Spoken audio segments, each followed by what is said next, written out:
Didn't know if that was working. All right.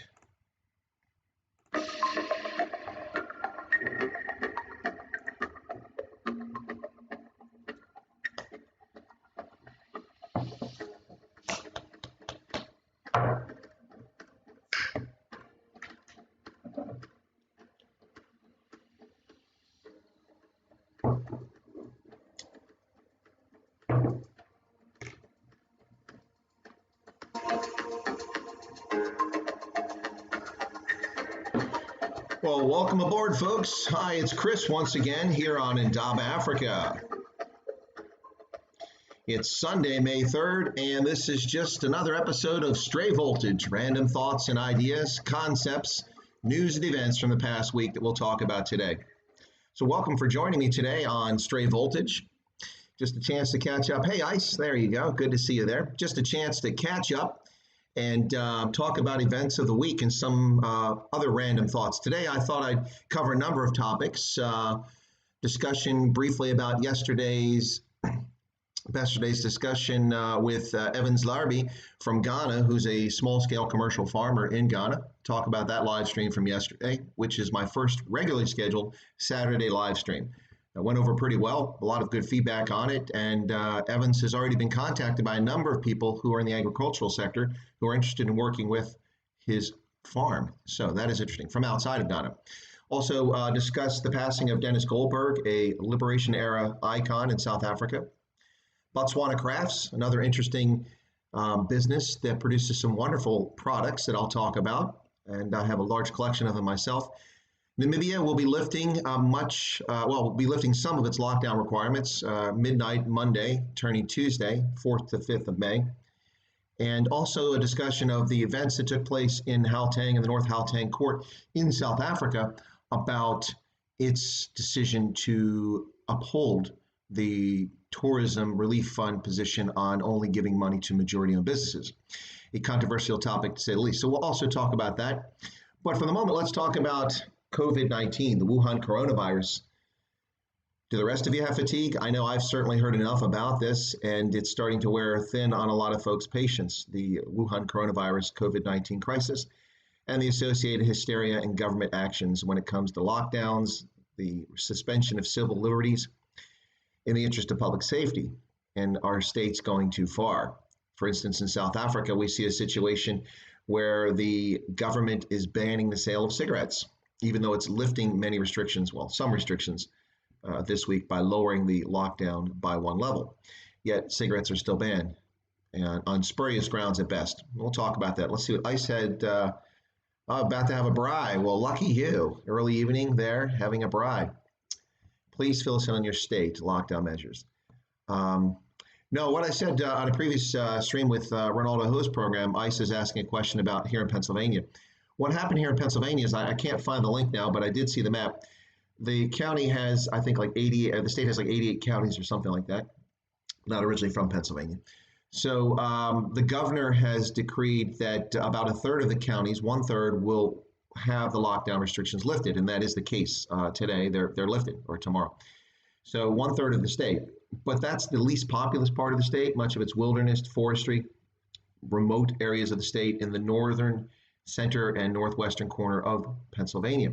Majority of state, where the main avenues of approach or lines of communication, the turnpike which runs from west of Pittsburgh, coming from Ohio and West Virginia through the state over to Philadelphia and on to New Jersey.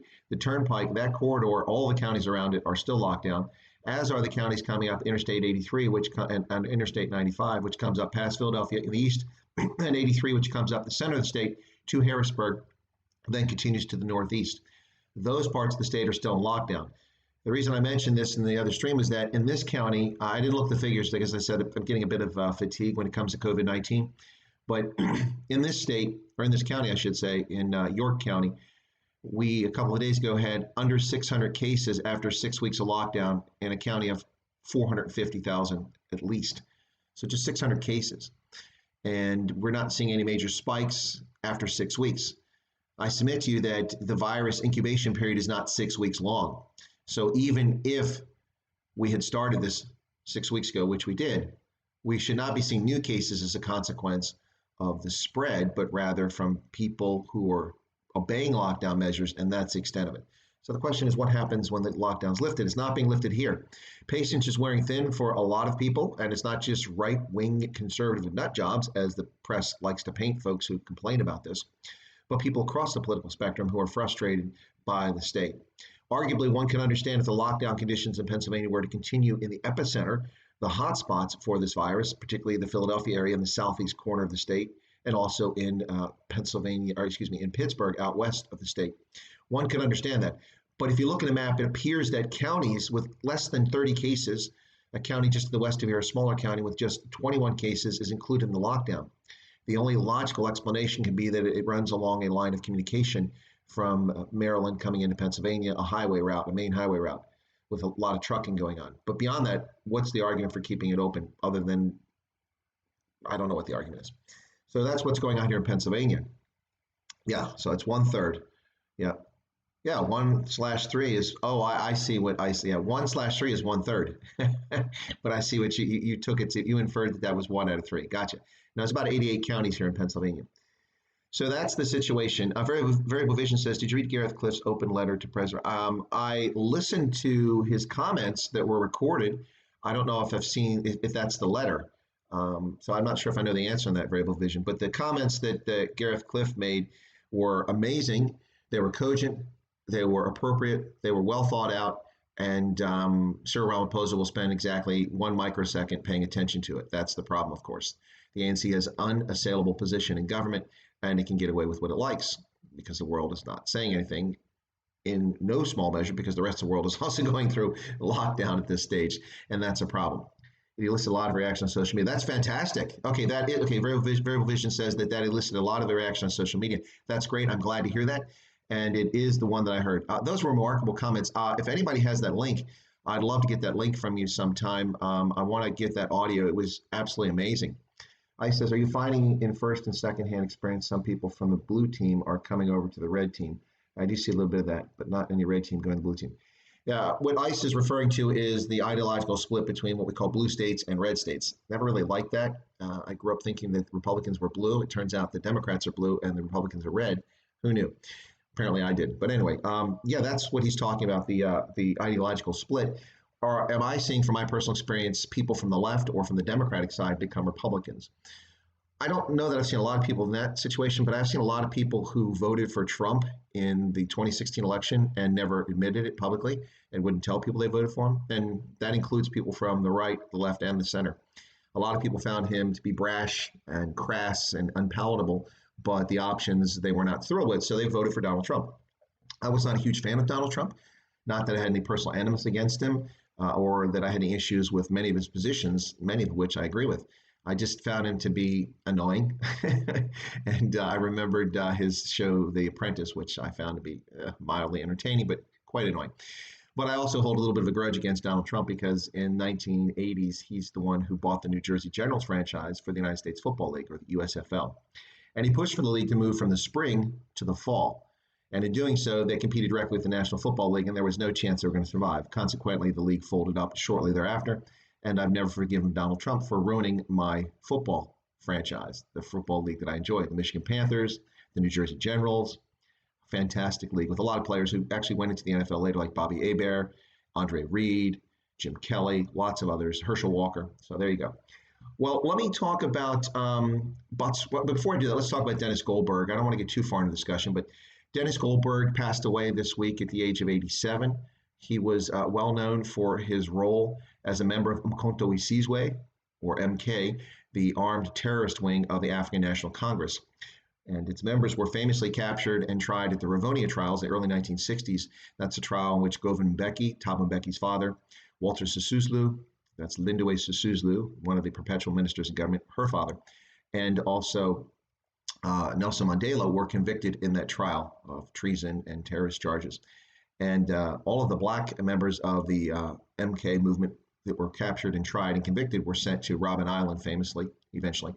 But Dennis Goldberg was sent to prison in Pretoria. He received 4 life sentences and served 22 years before he was released from prison in 1985, and then left the country, went to Israel, and later to the United Kingdom, eventually returning to South Africa.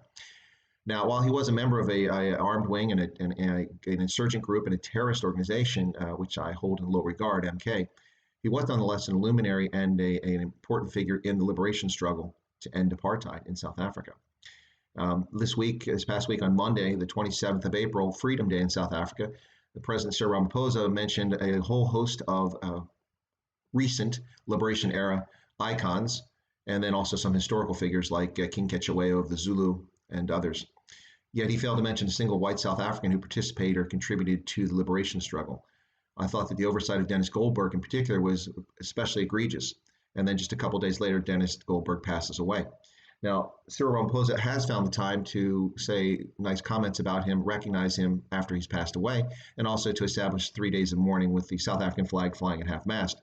So that is recognition. But I frankly think that if you truly believed in the struggle and the multiracial society of South Africa, President Ramaphosa, it would have been appropriate to mention him or Harry Schwartz or Helen Suzman or Helen Zille or a host of other white South Africans who contributed to the liberation struggle in one fashion or another. So the passing of Dennis Goldberg is not going by unrecognized this week, with the flag still at half mast in South Africa until tomorrow after 3 days of mourning. So rest in peace, Dennis Goldberg. Well, Governor Wolf here in Pennsylvania is coming under a lot of criticism from all corners because of the state's decision to lift the restrictions on 1/3 of the state, but leave 2/3 of the state under lockdown. As I mentioned, probably about a third to half of the counties that remain under lockdown have virtually, well, not virtually, but statistically and numerically, almost no cases. It's quite astounding. And the government has not been transparent enough with us to let us know why it's going on. I noticed I went out yesterday to do shopping, essential shopping, that's permitted, and I saw an awful lot of traffic on the roads. I went to the gardening store to pick up some soil on my way to the grocery store to get some victuals. But I picked up some soil to fill up the topsoil in my yard, and the place was absolutely packed. Now, the one constraint is that everyone must wear a face covering of some sort. Since there's no protective mask, it's interesting to see how many people actually have masks, because quite a few do. But I run around with